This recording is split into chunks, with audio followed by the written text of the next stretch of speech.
Bonjour, bienvenue dans cette troisième vidéo dans laquelle nous allons continuer la formation sur les fonctions trigonométriques. Maintenant, nous allons prendre la fonction coséquente. Il est bien de noter ici que la fonction coséquente, c'est 1 sur le sinus. Et sur MATLAB, on l'écrit CST. Voilà. Coséquente de 1. Voilà, ça nous donne une valeur.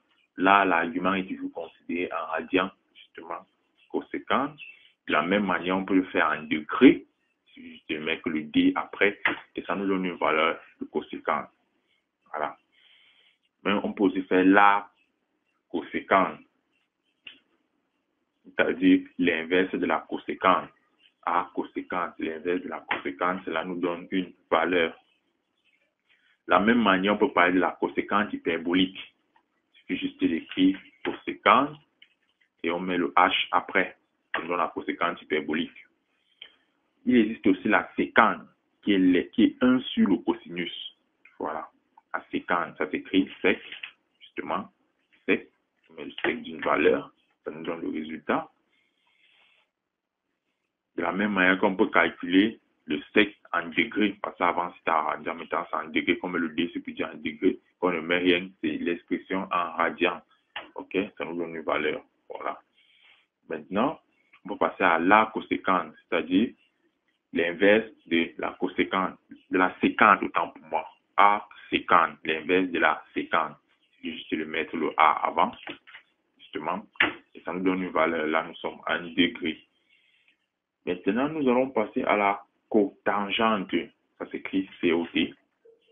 Cotangente d'un nombre. On donne la valeur. Là, c'est en radian. Si on veut l'écrire en degrés, on met le D. On donne la valeur en degrés. On peut aussi calculer 1 sur la cotangente, c'est-à-dire l'inverse de la cotangente. A cotangente. Si je mets le A avant, ça donne le A cotangente. Voilà. On peut aussi calculer la cotangente hyperbolique. Il suffit juste de mettre le H après. Cotangente hyperbolique. Et ça nous donne une valeur cotangente hyperbolique pour se calculer l'inverse de la cotangente hyperbolique. Il suffit juste d'ajouter le A en avant. Et ça nous donne une valeur. Voilà. Maintenant, il existe d'autres fonctions qui nous permettent de convertir les angles. La première fonction, c'est dectorat. Cette fonction nous permet de convertir un angle de degrés en radian. Degrés en radian, ça veut dire si on a entre 90 en degrés, cela nous retourne la valeur en radian. Si on a entre, par exemple, 180, voilà, ça nous remet 3,14 qui est la valeur de pi. On peut aussi noter la fonction rad2dec qui nous permet de convertir l'angle de radian en degrés. Par exemple, si on met la valeur pi, ça nous donne effectivement 180. Bien.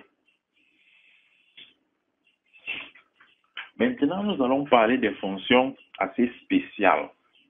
Cette fonction nous permet de transformer des coordonnées cartésiennes en coordonnées polaires ou cylindriques. Cette fonction s'écrit card to pole. Voilà. Cette fonction l'écrit de manière spéciale, puisque elle, à partir de 2 coordonnées ou de 3 coordonnées, elle produit 2 paramètres ou 3 paramètres. Nous allons commencer d'abord à partir de 2 coordonnées, c'est-à-dire une coordonnée x et y. X comme 3 et y égale à 5. Maintenant, elle doit nous fournir 2 paramètres. Là, nous voulons calculer les coordonnées polaires, c'est-à-dire le rayon et l'angle. Pour cela, nous allons définir les 2 paramètres. Nous allons appeler ce qu'on appelle généralement θ. On va appeler θ, virgule et ρ. Voilà. Nous allons mettre égal ici. Justement, cela nous a calculé les 2 valeurs. θ qui est égal à 1,0304 et ρ qui est égal à 5,8310 à partir de ces coordonnées-là. Justement. On peut aussi avoir les coordonnées en X. On peut aussi avoir une coordonnée en Z, c'est-à-dire on a X, Y et Z. On aimerait qu'il nous donne θ, ρ et H pour les coordonnées cylindriques. Nous allons ajouter aussi la valeur H là, justement. Et ça nous donne le résultat.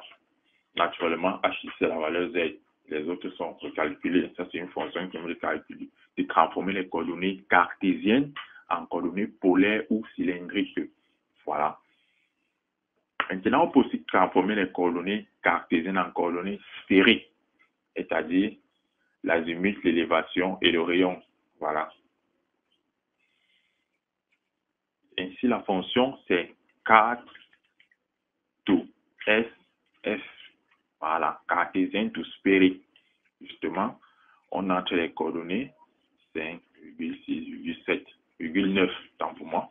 Maintenant, on va définir les paramètres. On ouvre les mains et on met l'azimut, virgule, l'élévation, elevation, virgule, et enfin le R. Et on valide. Ça nous donne nos expressions. Nous avons l'azimut, nous avons l'élévation et nous avons le rayon R de la sphère. Voilà.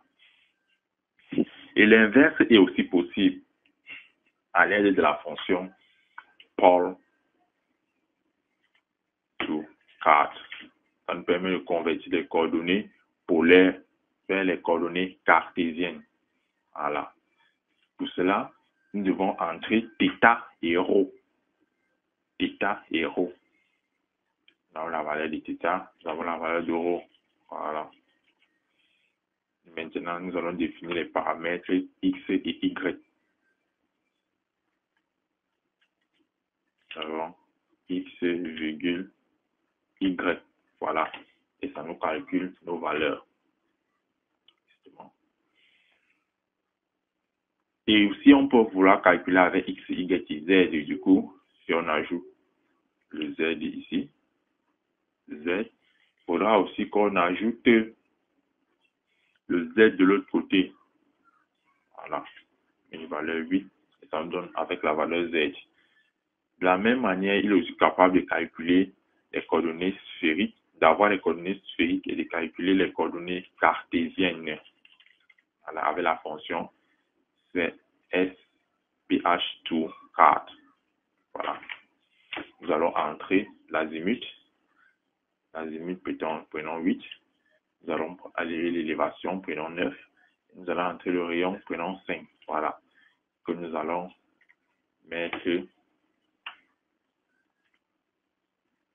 dans X, Y, Z. Justement, cela nous calcule nos valeurs. Voilà. Il est bien de dire qu'on présente ces fonctions pour les prochaines opérations quand nous allons créer des logiciels permettant d'effectuer ces genres d'opérations-là. On aura juste besoin d'appeler celle-ci, ces fonctions-ci. Voilà. Maintenant, nous allons passer aux opérations qui affectent les matrices. Voilà. Nous allons commencer par le déterminant. Nous savons tous comment on calcule le déterminant d'une matrice.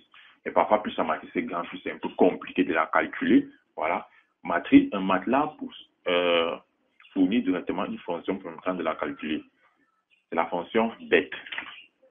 Justement.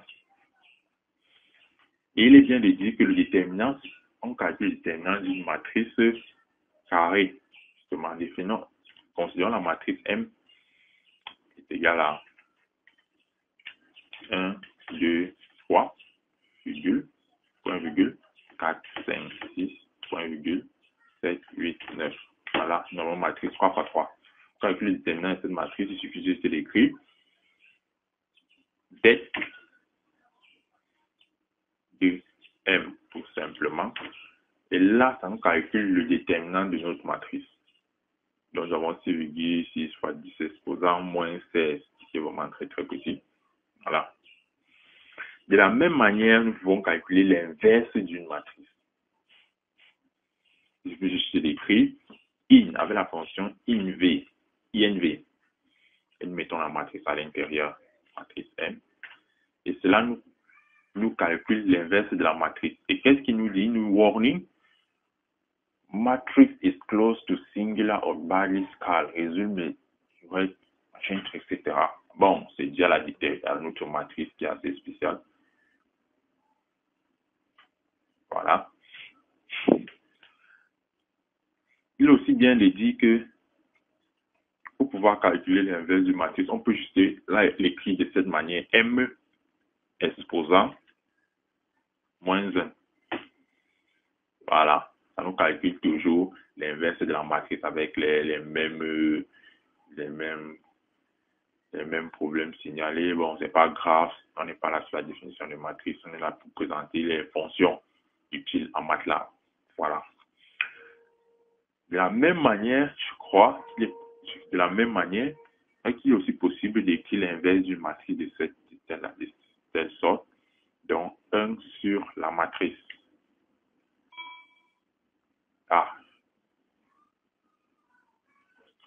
Ok. Je crois que là, il y a un problème. Mais les deux manières-ci sont les manières les plus utilisées pour écrire l'inverse d'une matrice. Merci d'avoir regardé cette vidéo. Voilà. À la prochaine.